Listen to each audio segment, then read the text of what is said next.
gentlemen, not for the first time, but for every time, let America hear. Ladies and gentlemen, your congressman, our congressman, America's congressman, Lee Zeldin.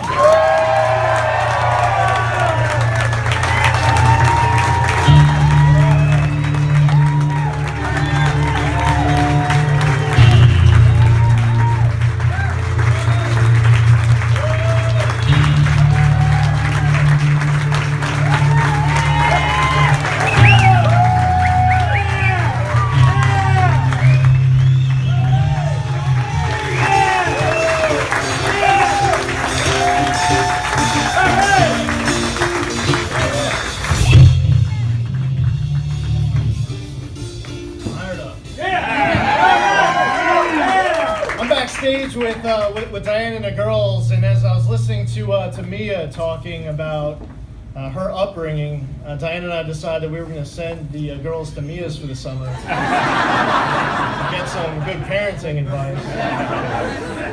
You know, it was nearly 2 years ago. We were about a half mile from here, standing on a stage, looking at your faces after this group ousted a 12-year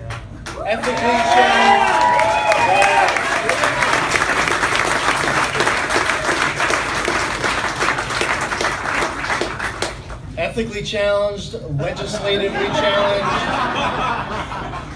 And I remember looking at your faces, and the first few words out of my mouth, I saw it from your faces, was, "Victory is sweet." And it was sweet. It was sweet because I knew how hard all of you worked, knocking on doors, making calls, talking to friends for years. This was a victory for all of you. That was a long time coming. Now here we are. It's 2016, so much at stake, and we come together again with a shared love of our community and country, a shared passion for our freedoms and liberties, and knowing this group, knowing how much it's at stake, pretty confident I know what the answer is going to be. But is this group going to allow the Clintons back into the White House? No way! Is this group going to put a speaker's gavel back in Nancy Pelosi's hands again? This group's not going to let Chuck Schumer become the majority leader, right?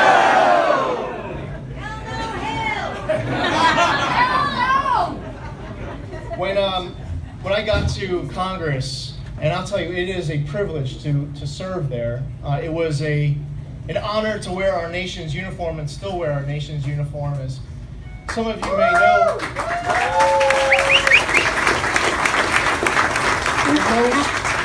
The most popular job in the United States of America is the American soldier, polls with an approval rating of higher than 90%. And the American politician is the least popular job in the United States of America, polling with an approval rating of less than 10%. So you could say that I have the most popular job in the country and a worst job in the country at the same time. But there's so much to be fighting for. And I believe that it's time for a new era of American strength. I believe that we have to do so much more to protect our security both here at home and abroad, to help grow our economy, to fight for our veterans and our first responders. Whether we're looking at our infrastructure, our kids, the quality of their education, the health care, for all of us, there is so much worth fighting for. Now, people have told me, Lee, you've done more in your 18 months in Congress than your predecessor did in 12 years.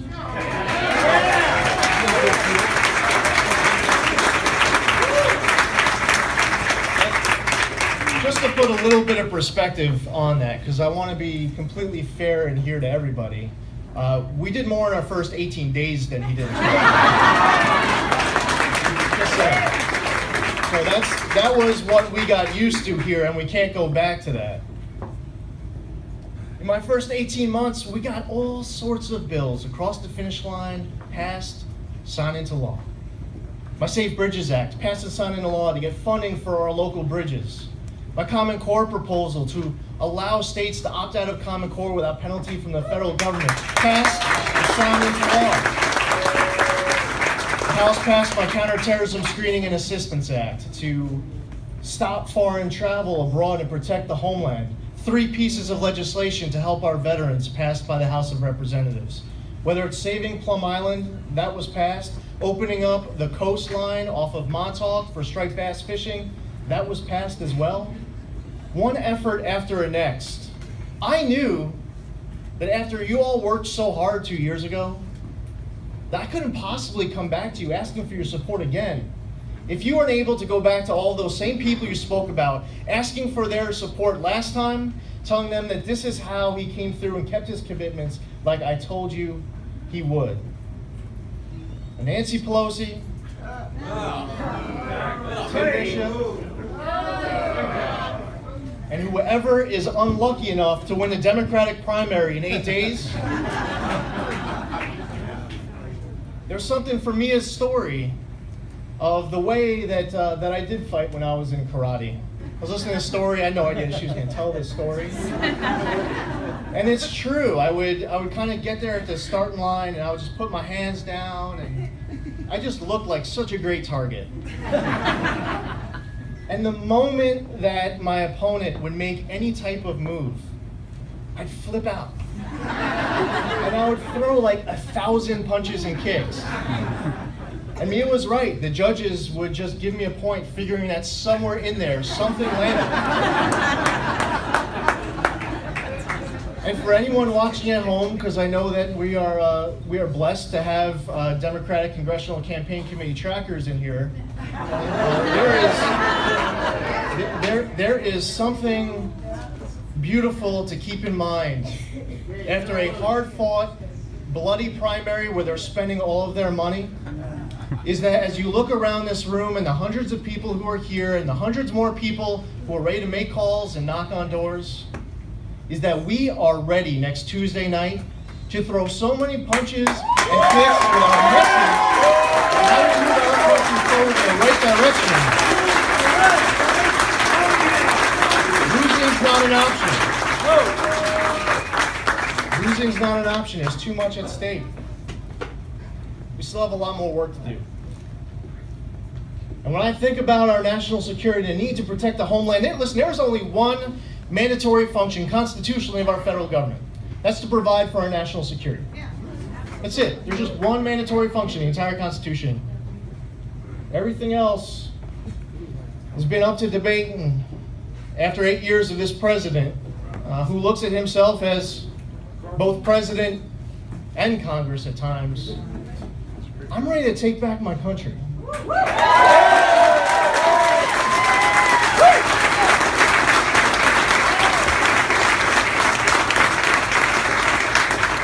Well, radical Islam right now is at war with the United States, but our president is not yet at war with radical Islam. I believe it's time to start strengthening our relationships with our friends and treating our enemies like our enemies. We're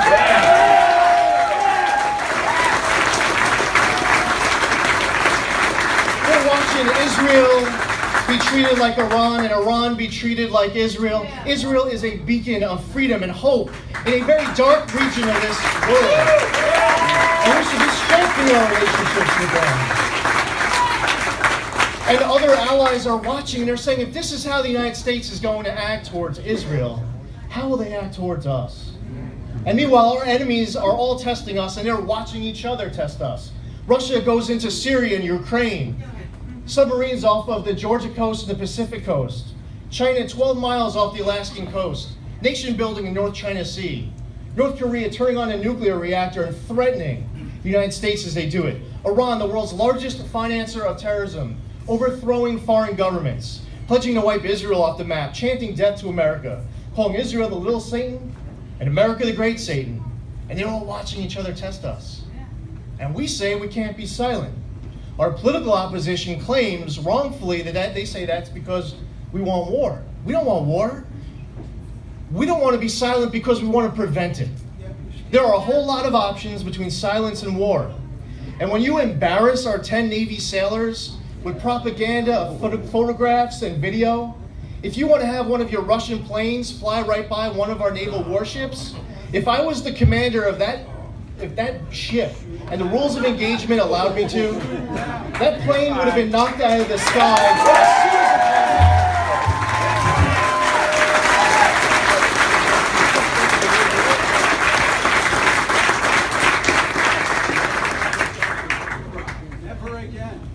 And a nation without borders is not a nation at all. And when we talk economic opportunity and national security, economic opportunity for the people who are here in this country and on this island legally, who are being deprived of opportunities because others are cheating the system. When we talk about compassion for the people who are not here legally, what about the compassion for the person who's not here legally because they went to their local consulate saying, I want to go to America. I want to pursue the American dream. How do I get there? And because they're following the rules, they're not quite here yet.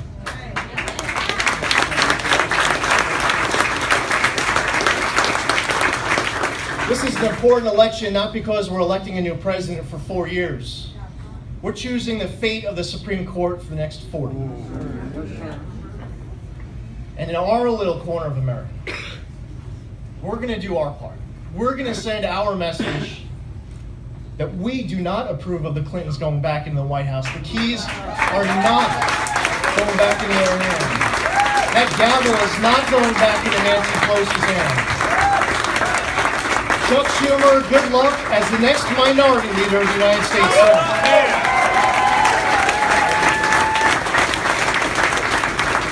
Our campaign officially starts tonight, and I need your help. I need your help again, knocking on doors and making calls, going on social media and sending those emails. I don't take your support for granted one bit.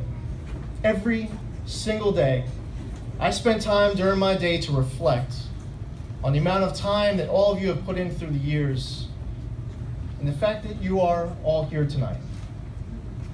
And hopefully, in just over 4 months, we all gather again, maybe a half mile from here, as we remind ourselves that victory is sweet, a new president is elected, and we're celebrating not only Donald Trump as the next president of the United States,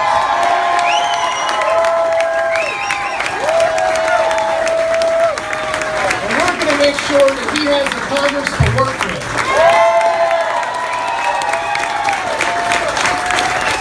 Let's give a big round of applause to Marine combat veteran Brandon Wheeler.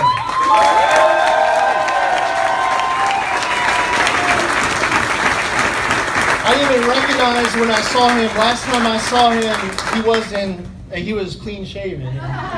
He literally just returned from the Middle East. How about a big round of applause for the lovely and talented. She is a Fox News contributor. She's the actress. She's an author. One day I would love to be able to write a book. I don't know how she does it. But give a big round of applause to Stacey Dash.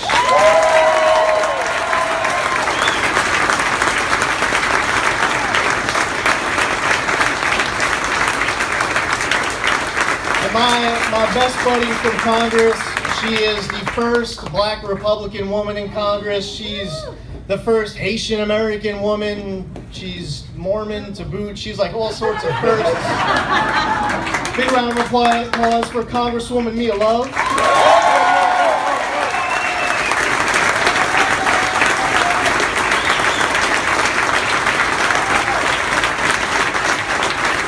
There are so many people behind me right now who have worked so hard through the years, many filling jobs that have proven to be quite thankless at times, but they do it anyway. We have some great elected officials and other party leaders behind me who have been incredible, loyal, hardworking with their support. Give a big round of applause to all of our elected officials and party leaders who are here.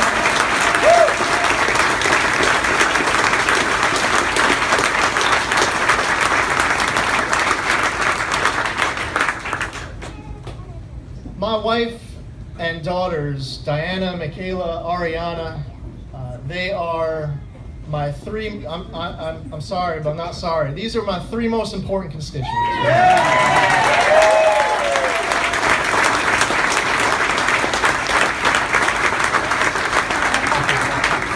Michaela and Ariana are finishing the 4th grade right now. I'm happy about it. happy about it because they love their teachers. And these girls, they were less than 1.5 pounds when they were born. They were born 14.5 weeks early, and accepting prayers in about 16 different religions, and great doctors and nurses. They're here now. And my wife, Diana, who takes these girls to softball, gymnastics, dancing. She works full time, and she's here. And I just want to say thank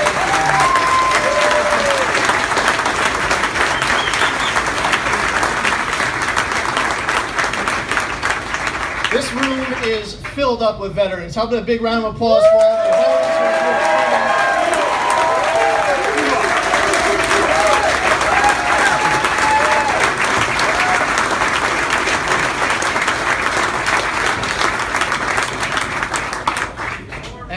And finally, I also want to thank, we have a lot of members of our team. They've worked so hard. We've successfully closed over 3,000 constituent cases in our office. We got a new Veterans Health Clinic opened in Manorville, permanently reauthorizing the Zadroga Act, as was mentioned earlier, stopping the medical device tech.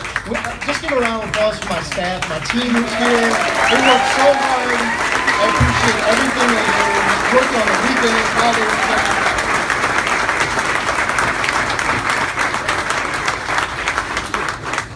So it's time for a new era of American strength. It's time to defeat radical Islam. It's time to end illegal immigration. We need to repeal and replace Obamacare. Stop Common Core. There's so much worth fighting for. On to victory this November.